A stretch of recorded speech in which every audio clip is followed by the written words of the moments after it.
Welcome back to the new edition of Real Deal. Here, I'm your host, Josh Benjamin, one of the hosts at that matter. Our my co-host is Patrick Miller. I'll give him a chance to talk here in just a second. You can find us on our website, thegruelingtruth.net. That's our home website. You can also find us on Stitcher, Spreaker, Google Music, iTunes. And if you have an iPhone, we have an app now that you can subscribe to Grueling Truth Sports Network. We have Flipboard, Google News, and iHeartRadio, if I haven't mentioned that already. Just search Grueling Truth and you can listen to not only our shows, but any show you'd like that's on our website. You can also follow me on Twitter at CoachJB4, and also Patrick at Miller_Patrick4 on Twitter. Also, you can find us on Facebook. We have our own page where we've talked about a poll question that goes with our topic for tonight, which I'll explain in just a second. Just search Real Deal. You'll find the Facebook page and the group on there. You can join that as well. Also on Twitter, Real Deal TGT. Okay. Tonight's topic is about college athletes and whether they should get paid. We have two guests on tonight. Very familiar guests at that. I would like to call them my friends, and we'll see what they have to say about their situation, about their thoughts. So I'm going to introduce one. Trey Thurston is one of our guests. He played Division III football and baseball at that matter. And Trey's all the way in Hawaii calling us. Trey, how you doing? I'm all right. How are you guys? Doing well. Thanks for coming on. We appreciate that. Patrick, our co-host, Patrick Miller, will introduce the other one. Patrick, go ahead and introduce our next guest. How's everybody doing today? Our next guest is Adam Stacy, a former Division I baseball player at UT Martin. Adam, how are you? I'm doing awesome. How are you, Pat? Doing well. Good to have you. Thanks for having me. Yeah, no problem. Awesome. Before we get started, guys, I just want to basically give our prayers to go out to all the people and families affected by the flooding in our area. Listeners, our area is the Cincinnati area, North Kentucky, and Southeast Indiana area, and we've had tons of rain, which has caused some flooding and some destruction of families, homes, and businesses. So our prayers go out to them, and hopefully they can get back on their feet very, very soon. Also, going along with our poll, or our topic tonight is our poll question, which was on our Facebook page, The Real Deal. The question was, should college athletes get paid? And we kind of left it kind of wide open because there's tons of different angles you can talk about with it. And we had an overwhelming amount of people say no. 63% said no, 37% said yes. Thanks to those who participated. But let's go ahead and jump in. Patrick, I know you got some questions for both the guests. Go ahead and shoot those out to them, and we'll get rolling here.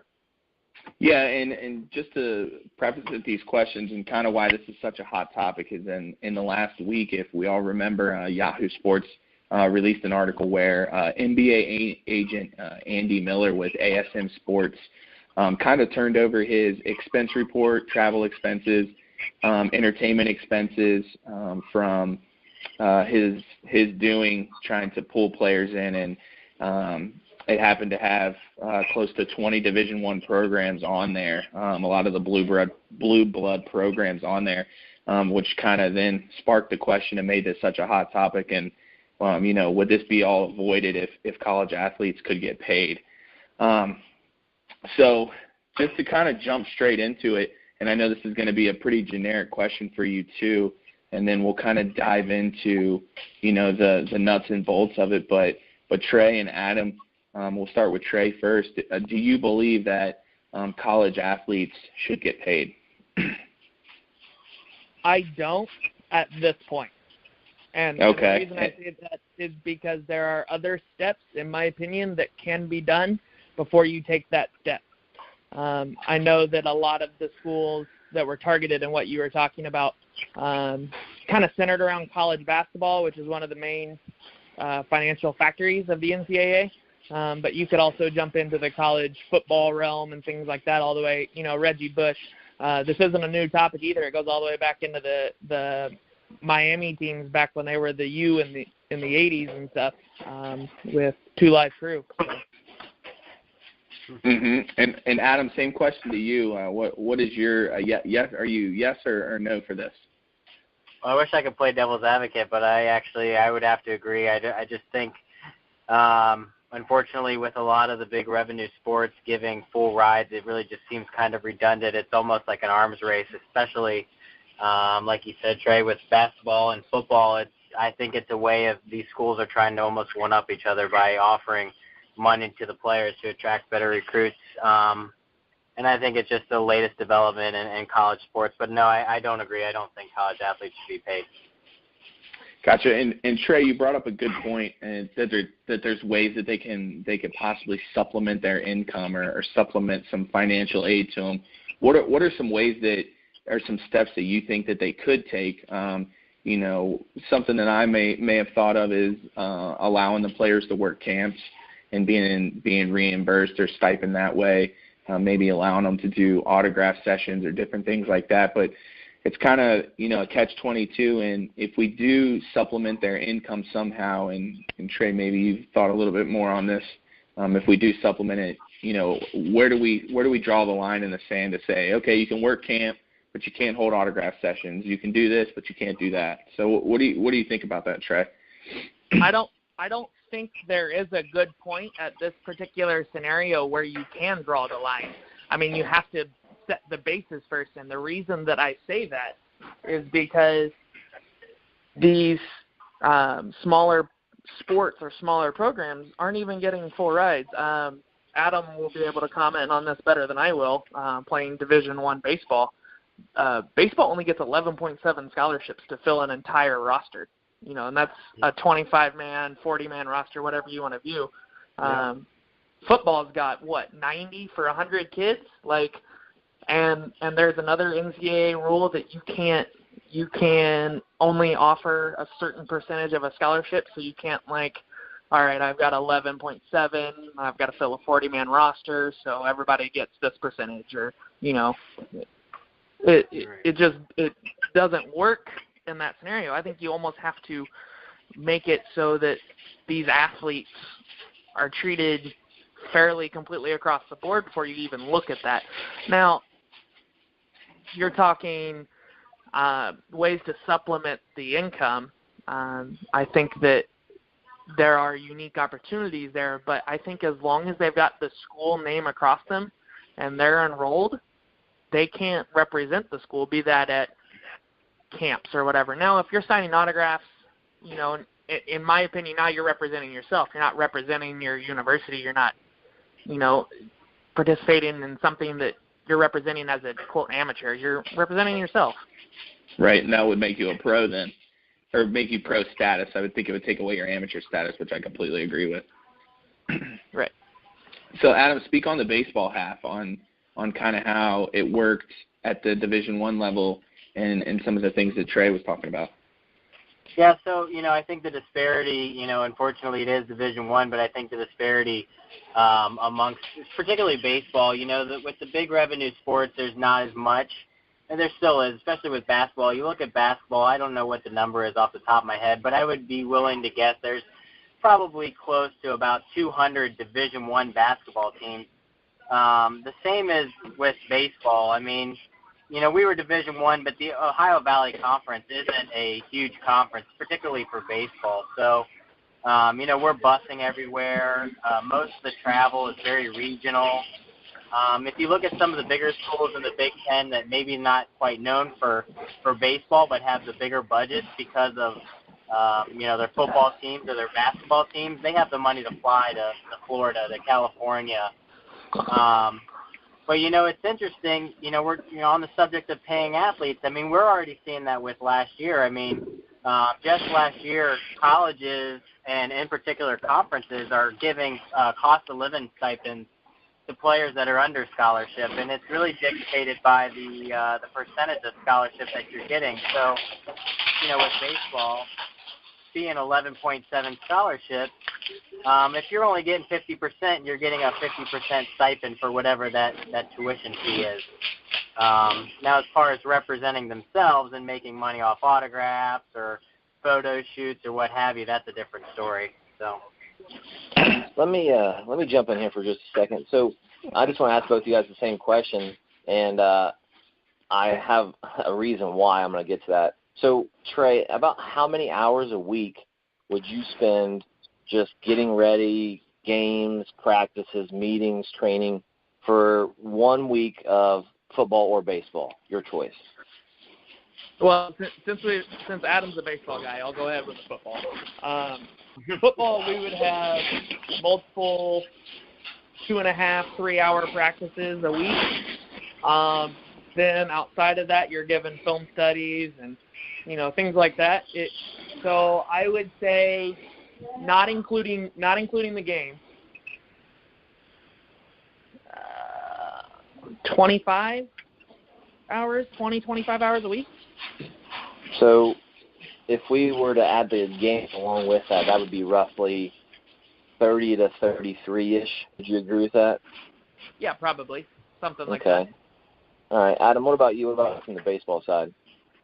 Yeah, so I think, it obviously changes a little bit during the course of the season and an off season, but, maybe during season you got a 6 o'clock slight workout, to kind of get your blood flowing, during the weekday, and then you got a 3-hour practice. So you're probably looking at about,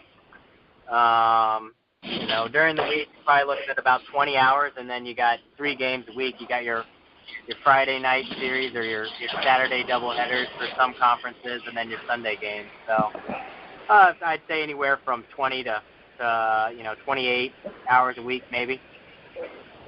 So the reason why I asked you guys that is because guys that are not on scholarship, they have to bust their tail to maybe find a work-study job or do something with the college or university or find other work inside that establishment. And so they have to essentially go and work elsewhere along with that. Now, I know that's their choice, but they're spending between 25, let's say, and 30 hours a week on their specific sport, and that's in season. Out of season, a little bit different, but that's a lot of hours that be, finding stuff financially if they're not on scholarship to supplement that tuition and room and board. And I'm not trying to sway anybody's idea around it. It's just that, man, it's just really tough for those that aren't on scholarship to reap any rewards for being a college athlete. Yeah, and also, if you interject, if you interject there, you got to add in their school hours too, because I think to be a full-time student, to be eligible, it's 12 to 15 hours of classwork. Plus, you got to think about all the study tables and stuff like that. So now you're looking to well into, 28 on a baseball, and then you add in 12 to 15 hours of school study. You're well over 40 hours. Your normal average work week for your typical working class citizen. So right there, you're pressing 40, close to 50 hours if you add in education. Yeah. To throw something in with that as well, being a Division III athlete, there aren't any scholarships available. That's just an NCAA rule, and that going in. But a lot of these schools tend to be smaller, private kind of schools. Well, even if you look at the big ones, I've got the University of Mississippi's tuition right here in front of me. They were the cheapest one when I was a senior in high school for an out-of-state tuition, and it's $23,554 of tuition per year. So you either have to be able to fund that, or you're mortgaging yourself, and know that going in. So that's kind of my thing is, you kind of know this going in, and I understand the university can gain so much from football or even that their careers are so short in, I'll just target football because that tends to be the hot topic, that and basketball.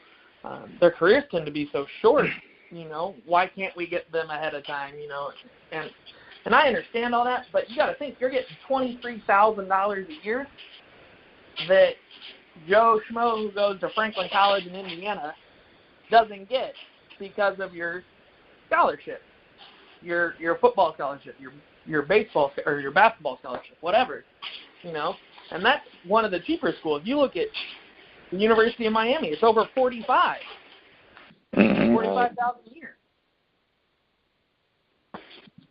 Yeah, and I did and to piggyback off of what Trey was saying, I did my undergraduate degree is in sports business, and to do my final research paper was specifically on this topic, and they wanted you to pick out a certain athlete to kind of portray and put cost to. So I picked Duke University, and I picked J.J. Redick, and the tuition to go there and times everything by 4 if they were to stay for 4 years, and it ended up coming out to be like $2.25 million over 4 years is kind of what he was compensated if you take into account gear, shoes, travel, stipend, money, education,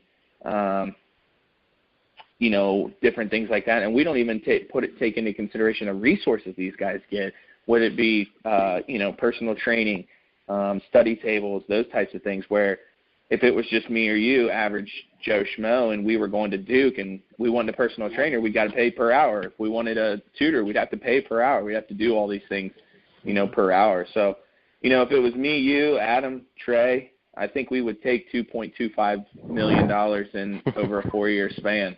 I would be definitely in for that. Well, sign me up for that deal.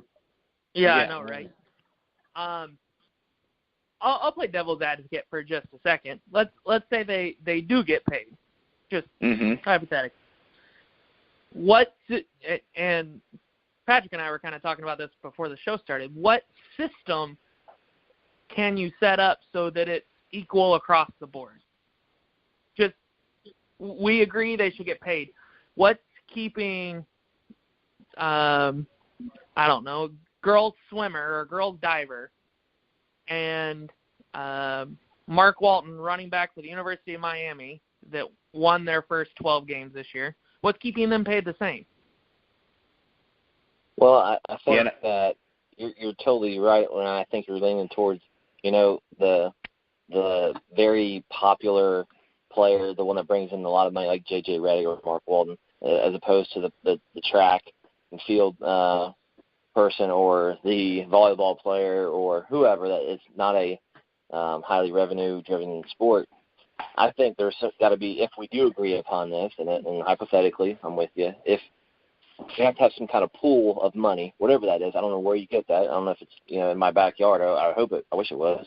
But you get this pool of money, you put it all together, and you just divide it evenly, and that's just the way it is. That's just okay. Yeah, yes. AJ Green brings in a bunch of money for Georgia, but that's too bad. This is what you're going to get, and more than likely, these Mark Walton, AJ Green, all these guys are going to play in the next level, which they're going to get paid anyway. Now, that's in my opinion, that's. If we were to agree that they were going to get money, that's how it's got to be. If you did some kind of fractional thing where who brings in the most money as opposed to how high-profile athlete you are, they're already getting a free ride, and that's my opinion, at least. Well, Josh, let me ask you a question. What do you think is the main driver for the engine behind why athletes should be paid? I think we're hearing this a lot, right, from the college athlete side, saying we don't have time to work, or, hey, we're bringing this school X amount of dollars because of my likeness. Are they wanting to get paid because of the value that they're adding to the university, or because the amount of hours that the university is taking away from them to be able to earn money on the side? A lot of things come to mind. One, the most recent reports, and I think ESPN's backing up a little bit on what they've so-called found, and Yahoo's done a really nice job, so kudos to them, of what's going on in college basketball lately. I know a lot of people have heard about Sean Miller, and they're still trying to figure that out in these other universities. One account goes into the high-profile athlete wanting just more, and whether we disagree or agree, I think that's part of it. I think that the people behind the scenes that can get this money for them is a big role, which means they get more involved with the university. There was something a while back, maybe close to a decade, on ESPN, and they had a lot of these guys that are in between high school and college that were these quote-unquote recruiters or AAU coaches that would get the high-profile players on their AAU team and then supplement into the college, and then that AAU coach somehow becomes a recruiting coordinator for that university or an assistant coach.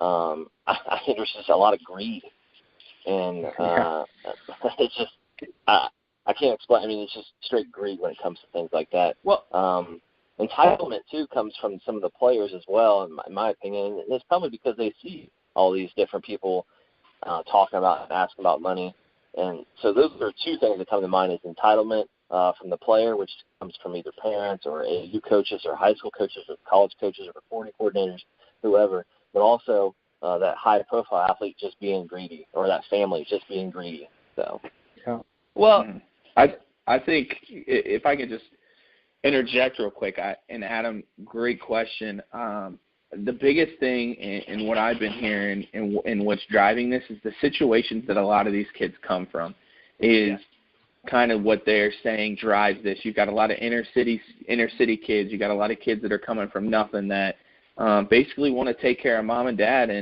and provide for their family because it's never been provided for before, and they're not given that opportunity going to college. And one of my questions here, and I think that would alleviate, these specific high-profile athletes is get rid of the one-and-done rule. Now, I know college basketball, it may hurt college basketball, and it may hurt the product a little because they're not going to get those high-profile, stars coming directly into into college as freshmen.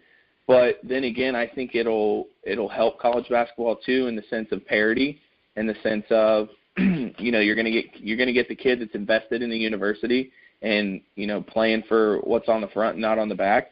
So I definitely think that what ultimately is really driving this, and Josh, I think entitlement and greed is one of them, but also it's a lot of these kids are coming from situations to where they've never had money before, and now all of a sudden, with the instantaneous world that we live in, their eyes are opened up to, hey, you're going to be a first-round pick or second-round pick, and that these types of picks are guaranteed $2, $3, $4 million.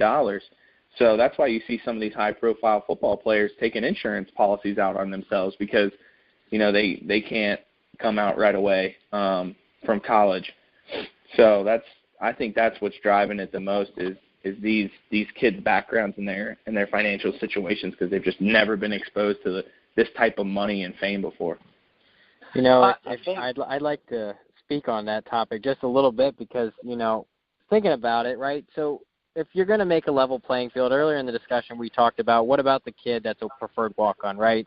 And he's having to grind a side job, in with school and the sport that he's playing, or she, to maybe buy food or gas money, what have you, right? So I almost feel that if an institution is going to provide a sport, they should at least be giving enough scholarships to provide all of their student athletes. So that way, at least the students individually are on the same basis, and you don't have that scenario where one athlete is having to work a side job. And then the second part of that too is you talked about maybe some of these kids wanting to provide for their family.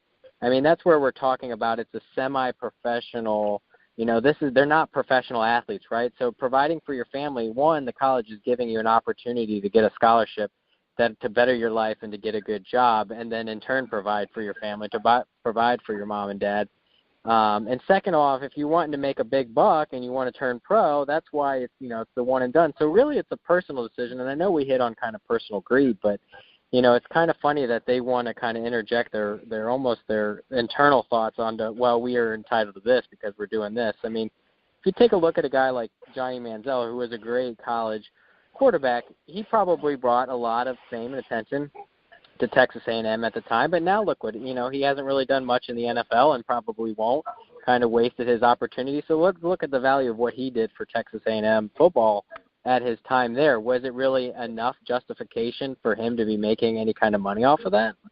I mean, that's the question I almost find myself asking. Yes, they're giving you something of a higher education to benefit your life. If you want to be there for 4 years and take advantage of it and provide for your family, that's what they're giving you.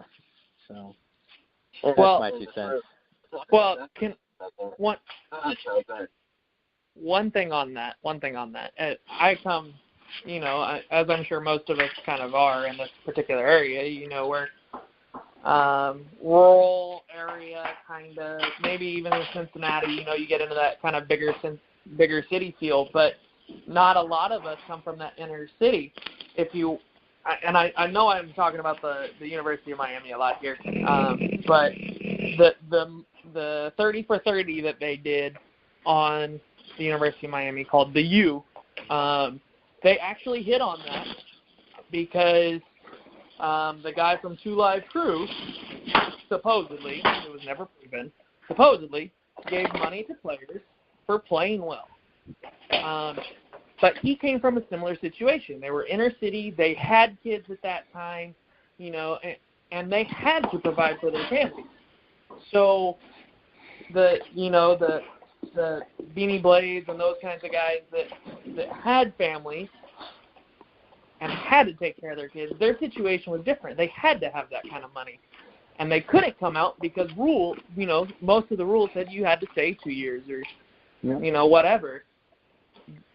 I don't think there's a clean answer to this question, no matter how you slice it.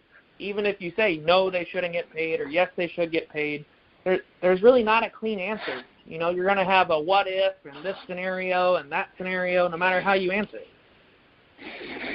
Yeah, I think you're not going to make everyone happy, and that comes with a lot of big decisions and big things like that. To go back to what you guys talked about a little bit with providing for the families, I'm not saying that could be a cop-out, but how many of them are truly going to do that? How many have done that? How many will do that? That's just something I think that could be just thrown out there, and people are like, oh, he's just trying to do this. And in reality, we don't know. I mean, we try to trust people and trust their word, but I think that's something that has to be looked at.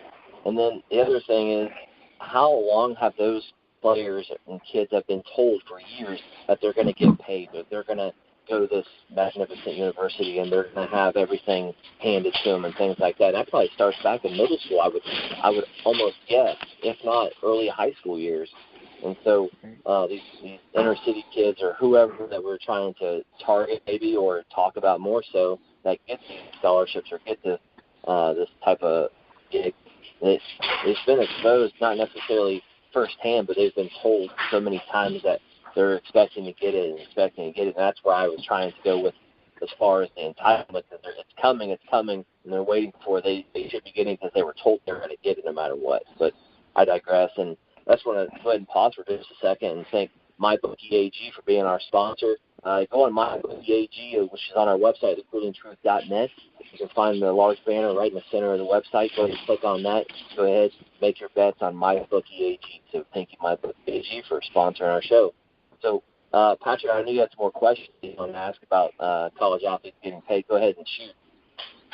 Yeah, and this is kind of open for discussion. I'm going to kind of spin this off when we've been talking about structure and we've been talking about different, why they should or why they shouldn't and their background and things like that. What about from, let's just say again, and playing devil's advocate, yes, they should get paid.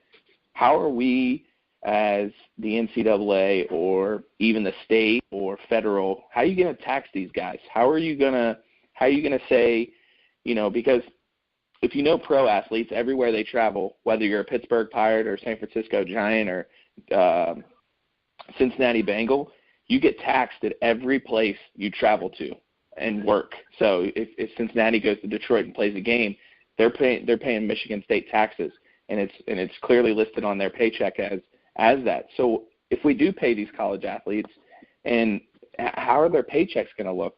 How do we tax these guys? How do we structure these payments? Because you got a Texas Longhorn, going to in Oklahoma. Do they have to pay Oklahoma State taxes? I mean, there's just so many, and that's kind of what I wanted to bounce off, and then I've never heard really talked about by anybody really is how do we make sure that if we do supplement these players, how are we supplementing them correctly? Not just giving them money. I don't know if there's a good answer to that, but it was just something that had crossed my mind in the sense of, you start traveling to all these different states. Do you have to pay their state income tax if you get paid, or do you not? Or is it strictly from the university, or how do you think that would work? Well, it would all depend on what kind of money they're. I mean, if you're getting a sponsorship from, say, a sporting goods, whether it's Nike or Adidas, that's going to be coming from wherever it's headquartered at. I mean, it's very similar with here in the tri-state area. If you live in Cincinnati and work in Kentucky or vice versa, you're paying the tax to the municipality of where you work, and then you're also paying residential. So if a college or a college or what have you is paying you the money, if it's like we use Texas for example, if Texas is paying their football players and they're going to different states, it's going to show up on their taxes. But if it's coming from a sponsorship, then it's going to be a little bit different. It would all just depend on where the income is coming from. But I mean, it would have to be taxed just like everything else in life. We're all taxed for where we work, and it'd be the same for them. Mm-hmm. Well, to just make a simple point for that, give the university how much they're paying. Like, the university's got to turn in how much they're paying these kids, and the university pays the taxes for how many ever states they go to. So the SEC, you've got Florida, Georgia, South Carolina, Tennessee, Kentucky, Alabama, Mississippi, so on and so forth. You've got all these states. So Texas would pay for all the states that they pay into, and then the kids get what's on top. So the kids don't even really – I mean, the kids would get the bar of how much is left, but the university takes care of all of that. The kids don't have to worry about it. So this idea popped up when you guys were talking about this.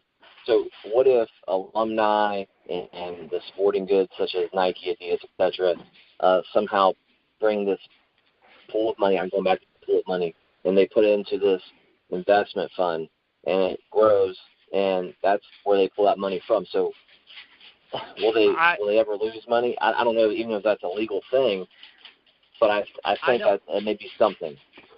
I don't like that idea, because then you get the idea of quote, and I'll put this in quotes, the rich get richer. Now all of a sudden Alabama football, because of the boosters and everything else, can afford 10 5-star athletes, whereas a smaller school like Boston College, about the only football star I know out of Boston College is Doug Flutie. So, I mean, what about Matt Ryan? You never heard of a guy by the name of Matt Ryan? Oh, all right. I forgot Matt Ryan. I'll admit I was wrong.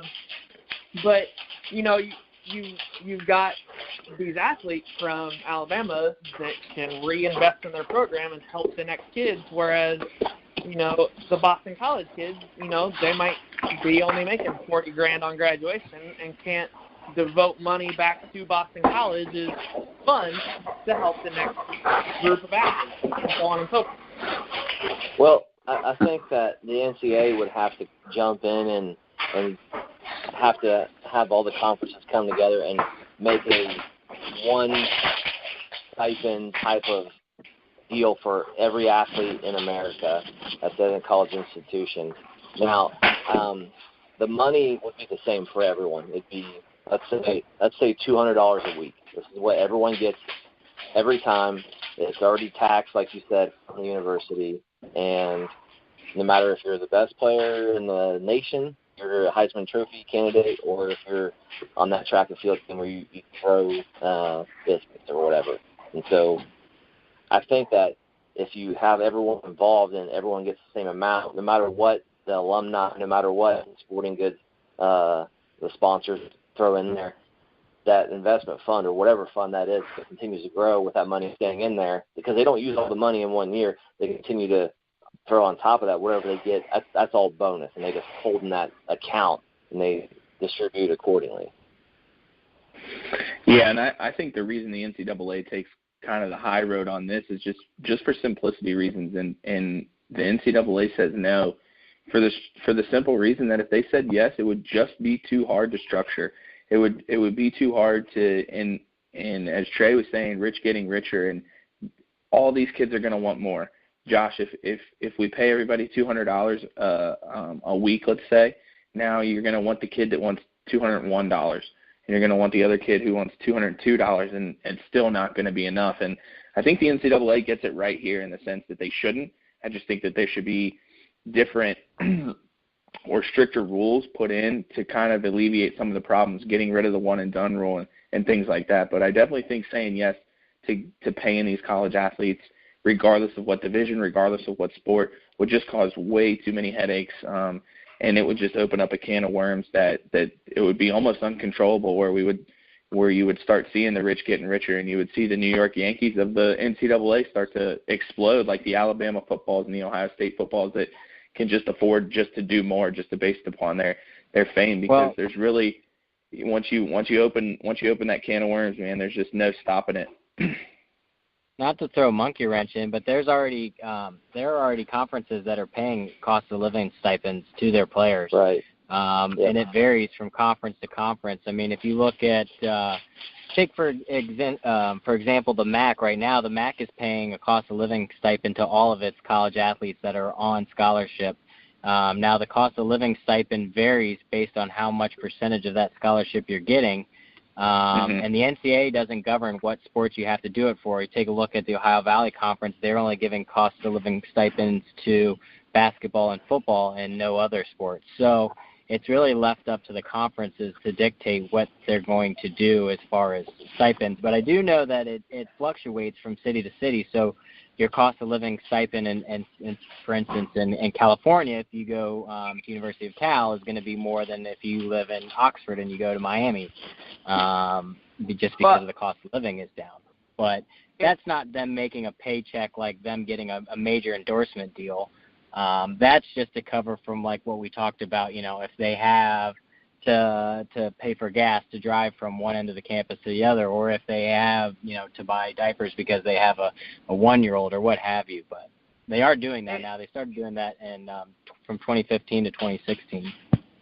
Mm-hmm. And it should be higher based on the cost of living.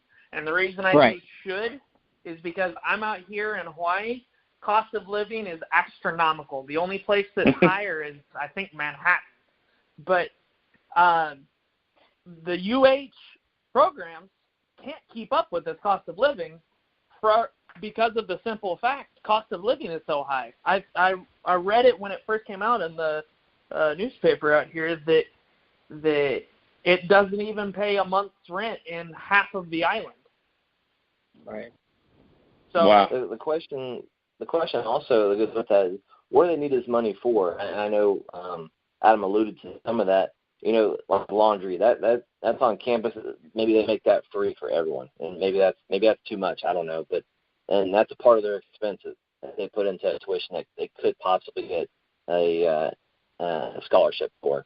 But also with the open the can of worms, I mean, I think it's already been open. I think the other side's been open so much that the NCAA doesn't know how to handle it when they're not getting paid. They don't know what to do. I think they're in the middle. They have no idea how to do it besides vacate wins, which in my opinion is like the worst thing you can do, because they're clean athletes, that didn't get a dime, that are getting punished because, hey, so-and-so rumored this, or maybe it was a former coach who's not there anymore, or maybe it was an AAU coach that was an assistant that had something to do with it that they didn't know, and they don't know all those things. And I just feel that there has to be something, whether it is getting paid, whether it's not getting paid, whatever it is, it's got to change somehow, some way. They've gone too long to not do something, and vacating wins and taking away trophies and awards. I don't think that does any justice at all. Just like MLB with steroids, they suspend them 50 games, but they've already signed their next deal for $125 million.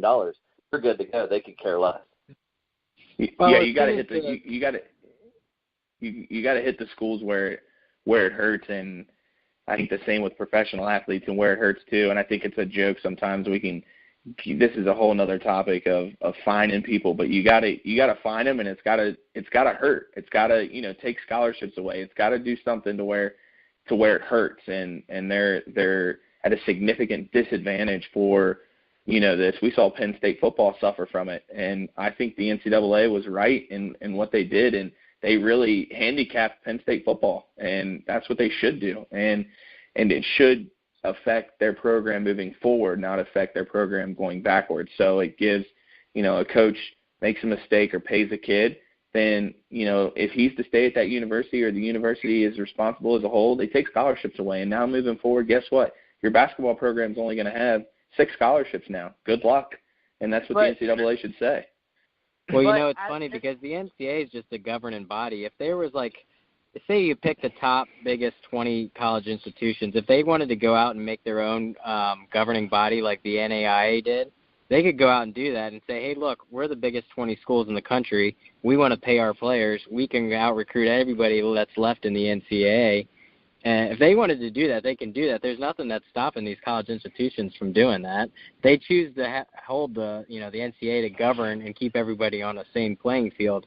Very similar to what Roger Goodell does. I mean, he answers to all the owners, right? And so they want everybody to be on the same playing field. But, if it's colleges that start wanting to pay their players, if that's what they want to do and they get together, that's what's going to happen. It'll just be whether or not they want to make the decision to do it or not.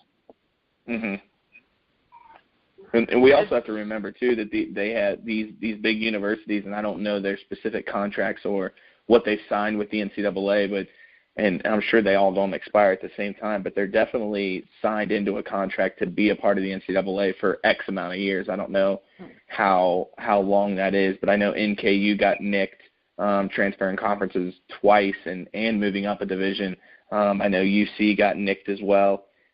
For moving conferences and getting out of the Big East. There's definitely a huge ding to be able to make these moves in the sense of going from conference to conference or division to division. Well, and you guys were talking about, discipline for things like this and how, taking wins away is one of the worst things you can do. I think even touching the program is problematic because, okay, if we'll say Nick Saban in Alabama, if they pay, Jalen Hurts, if they pay Jalen Hurts, the quarterback, what's happening guy number 122, that's going to be a senior in 3 years when they're short on scholarships, when they've taken wins away, when they've removed Saban as a coach, and he was recruited to be the next starting quarterback, the starting quarterback in 3 years under Saban. You get somebody who comes in, brings in a whole new offense. I mean, now you're punishing kid number 122 for what number 1 did. Yeah, which is why I think they should restructure the scholarships in the sense of when you sign with the university, you not only sign with the university, but you sign with that particular coach or there's some type of clause in there that says, hey, if something happens and I'm vindicated in the sense kid number 122 is and Nick Saban gets the program in a ton of trouble, that he is free and clear his contractual obligation to his scholarship, to where if it's Nick Saban and Jalen Hurts and they're the only two involved and it punishes the whole program, then everybody should be able to release out of their contracts if they're going to start clean and go and transfer elsewhere. And then that gives the new coach the opportunity to come in and say, and to start the recruiting process over and say, look, you got 86 kids here at Alabama that are not in trouble, that are not in violation. If you want to try to recruit them back, you can. If not, we're letting them out of their contractual obligation to stay here for 4 years. Well, I think you saw that with Penn State, if I'm not mistaken. When Penn State got punished, a bunch of their players were given releases to transfer to any school that they wanted to. They didn't have to sit a year or anything like that. But my point is with this is that there's no right punishment either, because if you punish Nick Saban by taking away wins, okay, you take them away from, A.J. McCarron and those guys as well. Or Louisville. Louisville's a great example. All this has just happened with them. Do you take them away from Sosa and those guys if they weren't paid? Do you just take them off Pitino's record? Do you take them away from the entire university? If you take away upcoming scholarships, okay? Romeo Langford out of New Albany, he's being recruited by Louisville. He's one of the top 5 recruits in the nation. Now you're harming him because now he can't play. If he decides to go to Louisville, he hasn't made his pick yet, but if he decides to go to Louisville, you're taking away 3 roster spots of top program guys that now can go to Duke and can go to Kentucky and can go to Kansas. So now you're not hurting Pitino and Adidas, the groups that did all this. You're just hurting Romeo Langford and whoever the new coach is there at U of L. I don't know. I'm out here, So you're not really helping the cause with any of this, you know? Yeah, for our listeners, that would be David Padgett is the head coach for the University of Louisville. Yeah, you're welcome. I just know Patino went out. Yeah, he definitely ran. The average viewer too knows who won those games, right? So even if you vacate those wins, we still know who won the championship on such a date. Even though you say, oh well, they didn't win it. Well, we still know that they had the best team, and that's what the viewers actually care about, right? Is who was actually the best team, not. Yeah, that's more of a cop out to say they've done something.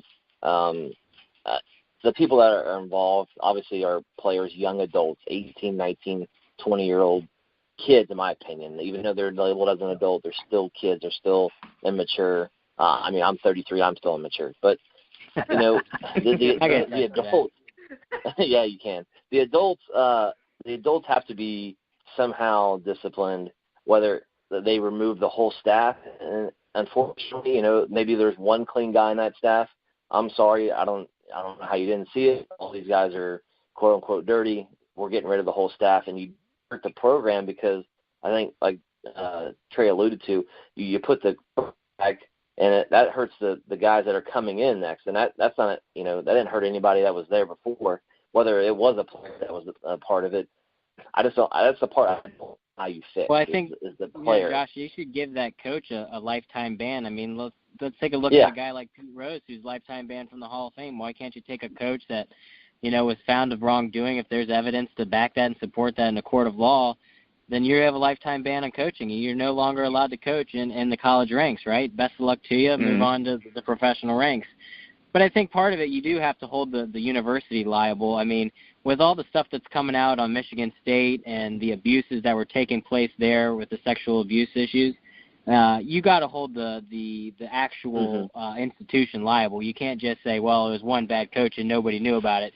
He's got people he's reporting to, and they need to be aware of that situation, right? They can't just, you know, they can't just skate away scot-free without any kind of repercussions. And, yeah, it does hurt the potential recruit that's going there, but, you know, he still gets an opportunity to continue his I keep saying his, but he or she, her college playing days somewhere else. So, you know, yeah, maybe they don't get to go to the one school that they wanted to go to, but they're still going to get to play somewhere. And I think goes with the adults part too is you get rid of them guys too. I know that sounds like very black and white and like, wow, you're just going to get rid of everybody. Yeah, I mean, they all had a hand in it. They hired that head coach and they hired those assistants and, I mean, the president and the athletic director and whoever else was involved, whether they were involved or not, actually that incident happening, sorry. I mean, you're the one that had them hired in to believe to change the program or continue to make the program successful. Well, I think if you're going to target a university, we'll say the Penn State example again, you know, if you're going to target a university for that kind of lack of institutional control from step to step, one, you clear the coaching staff. Two, you clear the athletic department. Three, you clear the president. I think we all agree on that. Yeah. Oh, absolutely. 100%.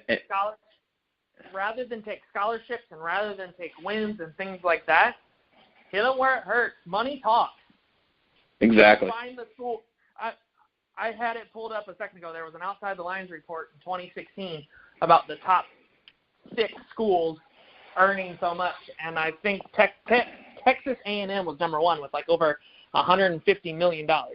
You're telling me you can't find them $50 million or, you know, something to that effect to be able to all right, you want to break the rules and break them hard. Here you go. Yeah. And I definitely think as we and Josh as we round the show up here to conclusion, I think that there's no good one way to go about yes or no should they get paid, but I definitely think that we all here a part of this show and maybe you as listeners as well can agree upon one thing, that if this is going to continue and it's going to continue to be a topic, that the NCAA needs to take a serious look at this, and they need to structure it in a way to if they're going to say yes, structure rules and stick to them. Don't be lenient with them. Don't be, oh, well, this guy can do this, but this guy can't do this. And if they say no, then no is no, and they have to stick to those guns as well. I think that's what's gotten the NCAA in trouble a lot is they've done things case by case, and in some cases you do have to do that. But I think that we can all agree that yes or no, the NCAA needs to crack down on what they think is right and stick to those guns. To provide a quick, easy alternative. Rather than have the money come from the university, have the money come from the NCAA, because then it's completely controlled. Boosters have no control, nothing in it. You've got coaches that have nothing in it. It takes the complete stress away. You just have the NCAA say, all right, on top of your scholarship, here's your particular stipend. Use it how you want. Use it how you will. It's up to you at that point. Here's your paycheck. I'm pretty sure we just solved all the problems with this. So whoever listeners, if you're listening, this is big stuff, breaking news. This is how they're going to do it. This has been awesome, guys. I thank you for coming on, Adam and Trey. We appreciate that, taking your time to come on and talk all the way from Hawaii and northern Kentucky area, Adam. Just a reminder to all the listeners out there, go on our website. It's thegruelingtruth.net. Not only our show, but tons of other awesome shows that have great hosts on there, like ourselves. I like to brag about ourselves a little bit. But you can go on Stitcher, Spreaker, Google Music, iTunes. If you have an iPhone, you have the app, the Grueling Truth Sports Network. Go on there, subscribe, listen to our show, listen to me ramble on every time at the beginning and the end of the show about that. And then Flipboard, Google Music, iHeartRadio, all those are available for us. The Grueling Truth on The Real Deal Show.